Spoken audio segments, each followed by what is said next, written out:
ಅಂದರೆ ರಾಜಕೀಯದ ಒಂದು ಟಚ್ ಇದೆ ಅನ್ನುವಂಥದ್ದು. ಹಿಂದೆ ಮಂಡ್ಯಗೆಲ್ಲ ಹೋಗಿ ಕ್ಯಾಂಪೇನ್ ಎಲ್ಲ ಮಾಡಿದ್ರು ಸುಮಲತಾ ಅವ್ರ ಜೊತೆಗೆ. ಈ ಟಚಿಂಗು ಆ touching touching and touching in the reel is different from touching and touching in real. It is only reel.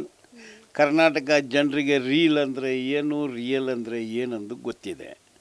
Tamil Nadu ಜನಗೆ ರಿಯಲ್ ಗೊತ್ತಿಲ್ಲದೆ ರೀಲ್ಗೆ ಓಟ್ ಹಾಕ್ಬಿಟ್ಟಿದೆ. Real life is different, reel life is different. ಇದಕ್ಕೆ ಓಟ್ ಹಾಕೋರನ್ನ psycho fans ಅಂತೀನಿ ನಾನು. So I don't think ಕರ್ನಾಟಕದಲ್ಲಿ ಅಷ್ಟೊಂದು ಸೈಕೋ ಫ್ಯಾನ್ಸ್ ಇದ್ದಾರೆ ಅಂತ. ಇಲ್ಲಿ ಸ್ವಲ್ಪ ಬುದ್ಧಿವಂತರಿದ್ದಾರೆ, ಓಟ್ ಹಾಕಲ್ಲ. ಅಂದರೆ ನೀವು ಅಪೋಸಿಟ್ ಇದ್ದರೆ ಹೇಗೆ ಸರ್ ವಿಜಯ್ ಅವ್ರಿಗೆ ಈಗ ಸಿ ಎಮ್ ಆಗಿರೋದಕ್ಕೆ? ನೋಡಿ, ಅವ್ರಿಗೆ ಪಾಲಿಸಿ ಇಲ್ಲ.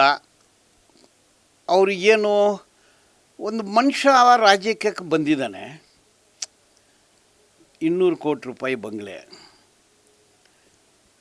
ರೋಲ್ಸ್ ರಾಯ್ ಕಾರು, ಮನೆ ಬಿಟ್ಟರೆ ರೋಲ್ಸ್ ರಾಯ್ಸ್ ಕಾರ್ ಹತ್ತಿದ್ರೆ ಚಾರ್ಟರ್ಡ್ ಫ್ಲೈಟಲ್ಲಿ ಹೇಳಿದ್ರೆ ಕ್ಯಾರವಾನು, ಹಾಕೋ ಶೂ ಕೆನಿತ್ ಕೋಲೆ ಶೂ, ಅವ್ರು ಹಾಕೋ coat Giorgio Armani suit, Maybach glass. ಇಂಥ ಐಷಾರಾಮಿ ಜೀವನ ಮಾಡೋರಿಗೆ ಜನರ ಸಮಸ್ಯೆ ಏನು ಗೊತ್ತಿದೆ? ಈಗ ಚೊಪ್ಲಿ ಯಾವನ ಹಾಕ್ತಾನೋ ಅವನಿಗೆ ಗೊತ್ತಿದೆ ಅದು ಎಲ್ಲಿ ಕಚ್ಚುತ್ತೆ ಅಂದು, ಶೂ ಯಾವನ ಹಾಕ್ತಾನೋ ಅವ್ನಿಗೆ ಗೊತ್ತಿದೆ ಅದು ಎಲ್ಲಿ ಕಚ್ಚುತ್ತೆ ಅಂದು.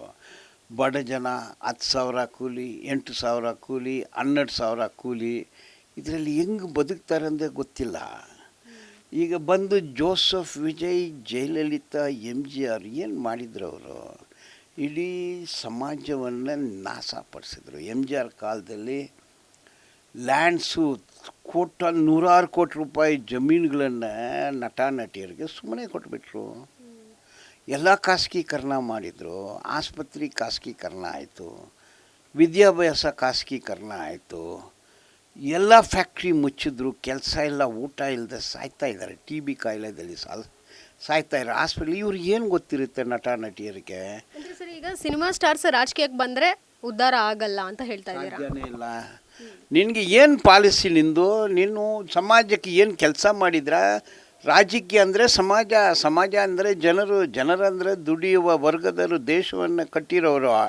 ನೀವು ಬೆಳಗ್ಗೆ ಎದ್ದು ಕೋಟ್ಯಾಂತರ ರೂಪಾಯಿ ಮೇಕಪ್ ಮಾಡಿಕೊಂಡು ಟ್ವಿಂಕಲ್ ಲಿಟಲ್ ಸ್ಟಾರ್ ಅಂದು ಡ್ಯಾನ್ಸ್ ಆಡೋರಿಗೆ ಸಮಾಜದ ಬಗ್ಗೆ ಏನು ಗೊತ್ತಿದೆ? ಸಮಾಜದ ಬಗ್ಗೆ ಏನು ಗೊತ್ತಿಲ್ಲದೆ ನೀವು ಹೋಗಿ ಇಲ್ಲಿ ಡ್ಯಾನ್ಸ್ ಆಡಿಬಿಟ್ಟು ಅಲ್ಲಿ ಹೋಗಿ ಕೂತ್ಬಿಟ್ರೆ ಏನಾಗುತ್ತೆ ಸಮಾಜ? ವಿಜಯ್ ಈಸ್ ಅಂಬಕ್ fellow, is unfit to be a chief minister. ಅಸಹ್ಯವಾಗ್ತಾಯಿದೆ ಇಂಥದ್ದವರೆಲ್ಲ ಚೀಫ್ ಮಿನಿಸ್ಟರ್ ಕೂತಿದ್ರೆ.